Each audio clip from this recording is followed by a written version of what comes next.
The music swelled as laughter filled the air at the elegant waterfront venue in San Francisco. But Ethan Thompson felt the world tilt when the courier approached the head table.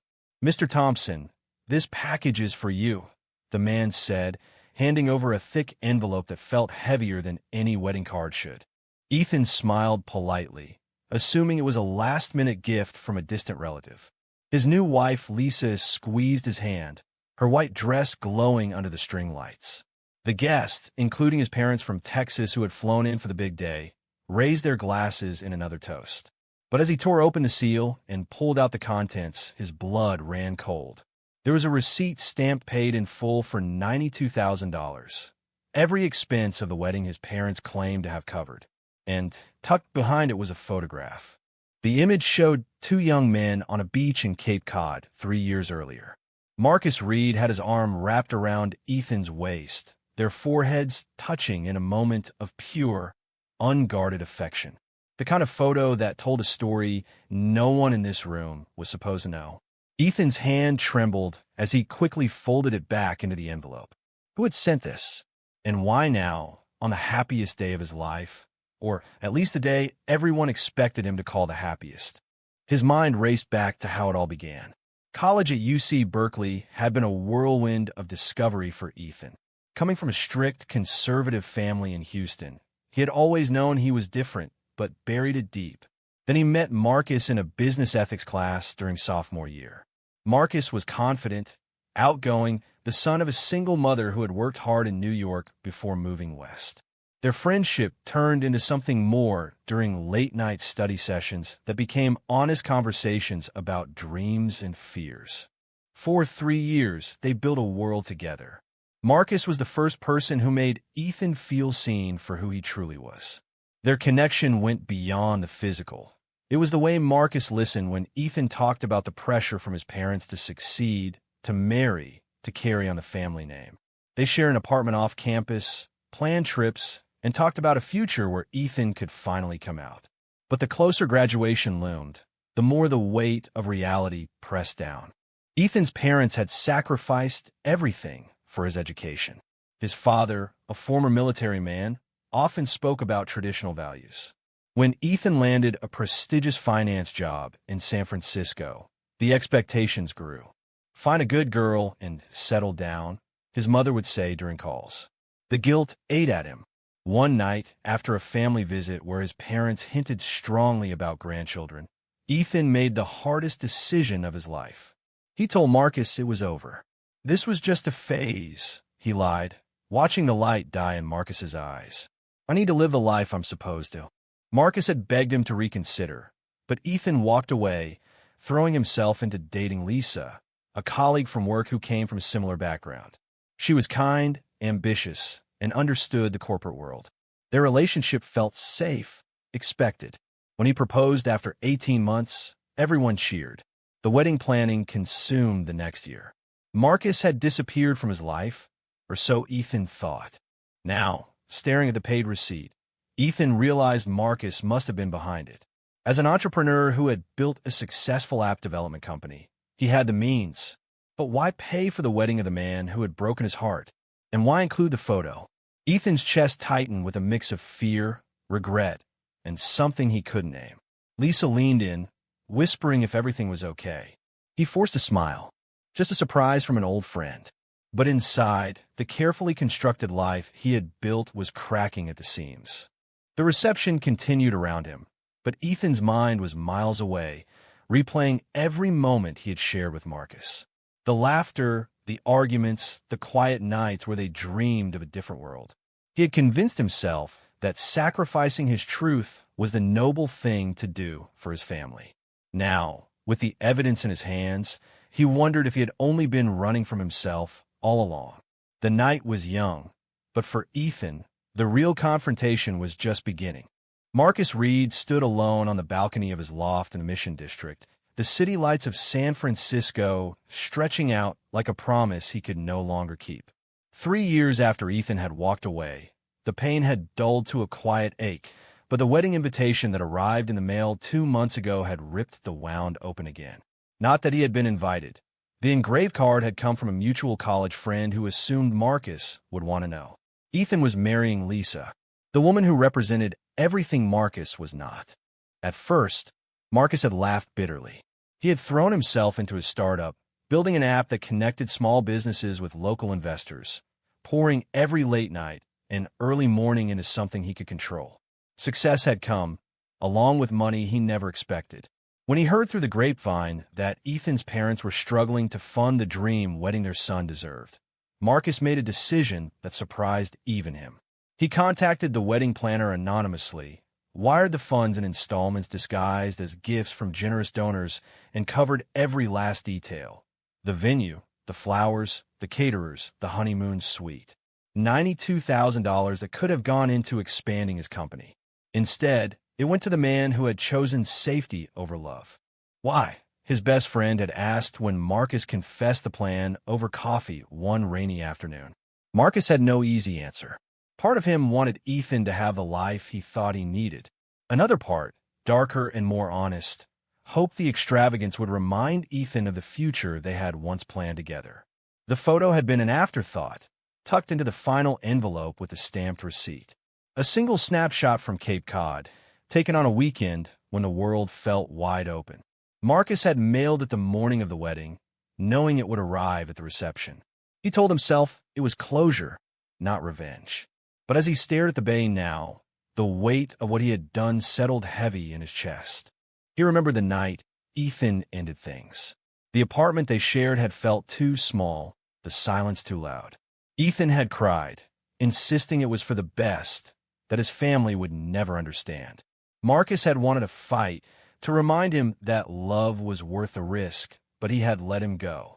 Watching from afar as Ethan built a new life had been torture. Social media posts of engagement photos, carefully curated to show the perfect couple. Marcus had scrolled past them late at night, telling himself he was over it. Then came a decision to pay. It felt like the last gift he could give, or maybe the last way to stay connected without Ethan ever knowing. Now the deed was done. Marcus poured himself a glass of whiskey and wondered what Ethan was feeling in that moment. Shock? Anger? Regret? He had left his phone number on the back of the receipt, a silent invitation. Part of him hoped Ethan would call. The other part feared he would not. Across the city, at the waterfront venue, the party was winding down, but for Marcus the Real story was only beginning. He had set something in motion that could heal or destroy them both, and only time would tell which path Ethan would choose. The cool night air carried the distant sound of traffic, a reminder that life in San Francisco moved on whether hearts were ready or not. Marcus finished his drink and stepped inside, knowing sleep would not come easy. The morning after the wedding, Ethan sat on the edge of the king-size bed in the honeymoon suite, the envelope still clutched in his hands. Lisa was in the shower, humming softly, oblivious to the storm brewing inside him. He had barely slept, replaying the photo until the image burned behind his eyelids. Marcus's smile, the way his hand rested so naturally on Ethan's hip, it was everything Ethan had spent years trying to erase. The receipt lay on a nightstand like an accusation. Paid in full. By Marcus Reed. Flashbacks hit him in waves. Their first date at a hole-in-the-wall taqueria near campus, where Marcus had made him laugh so hard soda came out his nose. The weekend in Cape Cod, when they had rented a tiny cottage and talked until dawn about coming out together after graduation. Marcus had been so patient, never pushing, always understanding the fear that lived in Ethan's chest. Then the family visits home, the pointed questions from his father about settling down with a nice girl. The guilt had grown until it swallowed everything. Ethan had convinced himself that ending it was protection, for Marcus, for his parents, for the future he was supposed to want. Now, staring at the Golden Gate Bridge through the window, Ethan felt the walls closing in. Lisa emerged from the bathroom, towel wrapped around her hair. "Ready for breakfast, husband?" she teased, kissing his cheek. He forced a smile and slipped the envelope into his suitcase. They had planned a week in Napa, but all he could think about was the text he had received at midnight. A single line from Marcus. "If you want to talk, I'm here." No pressure. Ethan had deleted it immediately, but the words lingered. Throughout the day, As they drove through rolling vineyards, Ethan's mind wandered. He remembered the pressure during wedding planning. His mother insisting on the best of everything. His father reminding him how proud they were of the man he had become. No one knew the nights he lay awake questioning everything. Lisa squeezed his hand at a tasting room, excited about their future. Ethan nodded along, but inside the conflict raged. Paying for the wedding felt like the ultimate act of love from Marcus, or maybe the cruelest reminder. Either way, it forced Ethan to confront what he had buried. By evening, back in the suite, he pulled out his phone. His thumb hovered over Marcus's number. One call could change everything. The choice hung in the air, heavy with the weight of years of silence. San Francisco waited outside, alive and unforgiving, while Ethan stood at the edge of the truth he had spent a lifetime avoiding. Marcus's phone rang at 7:15 p.m., the number unfamiliar yet instantly recognizable.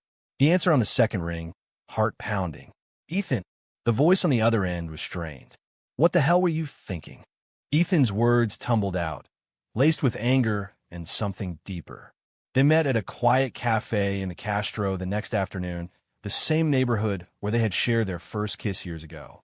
Marcus arrived first, nursing a black coffee, watching the door. When Ethan walked in, still wearing the faint shadow of wedding exhaustion, the years melted away for a split second. They sat across from each other, the table a battlefield of unspoken history. Ethan slid the receipt and photo across the wood. "You paid for everything." "Why?" Marcus met his gaze steadily. "Because I loved you enough to let you have the life you chose. And because I needed you to remember what we had was real." The conversation stretched for hours. Marcus explained the anonymous transfers, the sleepless nights, wondering if he was crossing a line. Ethan confessed the panic attacks before the proposal, the way Lisa's kindness felt like a cage he had built himself. Tears came for both of them. Marcus spoke of the prejudice he had faced as an out man, the family who distanced themselves, the colleagues who whispered. Ethan admitted the fear that had paralyzed him, the voice in his head that sounded exactly like his father's. No raised voices, just raw honesty. When Ethan asked if Marcus hated him, the answer came soft but firm. "I never stopped loving you. I just learned to live without you." The meeting ended with no promises, only the understanding that secrets had consequences. Ethan walked out into the bustling street, the weight on his chest lighter, yet heavier at the same time. Marcus watched him go, knowing he had forced a crack in the armor, but whether light would pour through remained to be seen. Back in his loft, Marcus allowed himself one quiet moment of hope before the reality of what he had unleashed settled in. The call to Lisa came 2 days later in their new apartment overlooking the bay. Ethan's voice cracked as he spoke the words he had rehearsed 100 times. "I need to tell you something." The conversation shattered the life they had just begun. Lisa listened in stunned silence, then anger, then quiet sadness. She asked for time, and Ethan gave it, moving into a hotel while the divorce papers were drawn up. The news spread like wildfire through their social circle. Colleagues at the firm offered awkward condolences. Friend from college sent careful texts. The hardest part was the call home to Texas. His mother cried. His father's silence was worse. "We raised you better," he said finally, the disappointment cutting deeper than any shout. Ethan hung up and sat on the hotel bed, the city lights blurring through tears. At work, whispers followed him. The golden boy who had suddenly upended everything. The isolation was crushing. Nights blurred into days as he replayed every choice. The breakup with Marcus, the proposal to Lisa, the acceptance of the paid wedding as fate. Guilt mixed with a strange liberation. For the first time, he allowed himself to feel the truth without shame. Support came unexpectedly from an old coworker, a straight ally who had always suspected.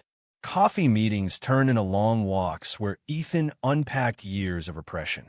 Marcus kept his distance, respecting the space, but sent one message: "You're not alone in this." Ethan read it a dozen times.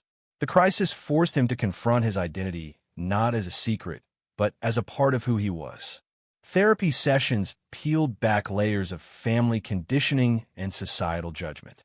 The man who emerged was raw, uncertain, but finally honest. The divorce finalized quietly. Lisa moved on with grace, and Ethan found himself standing taller, the weight of pretense lifted. San Francisco, once a backdrop for hiding, now felt like the place where he could begin again. 6 months later, the fog rolled in over the Golden Gate as Ethan walked the familiar path in Dolores Park. Marcus waited on the bench they had claimed as theirs in college, 2 coffees in hand. The conversation flowed, easier now, free of the old shadows. Ethan spoke of the therapy, the tentative reconciliation with his sister, the new job that let him breathe. Marcus shared stories of his company's growth and the quiet pride in watching Ethan find his voice. No grand declarations, just 2 men who had survived the fire and emerged changed. They walked along the waterfront as the sun broke through, the city alive around them. Forgiveness came in small steps, a shared laugh, a hand brushing accidentally, then deliberately. Ethan realized the photo had not destroyed him. It had freed him. Marcus admitted the payment had been both love and a test, one he was grateful Ethan had passed by choosing truth. Their families and society still posed challenges, but together they faced them with open eyes. The journey had been painful, filled with sacrifice and awakening, yet had led them here. As they stood watching the waves, Ethan turned to Marcus. "Thank you for not letting me hide forever." The embrace that followed carried the weight of years and the lightness of possibility. Life in America for 2 men in love would never be simple, but they had chosen each other again, wiser and stronger. In the end, the secret that once threatened to break them became the bridge that brought them home. Was sending that photo an act of love or betrayal? True or false?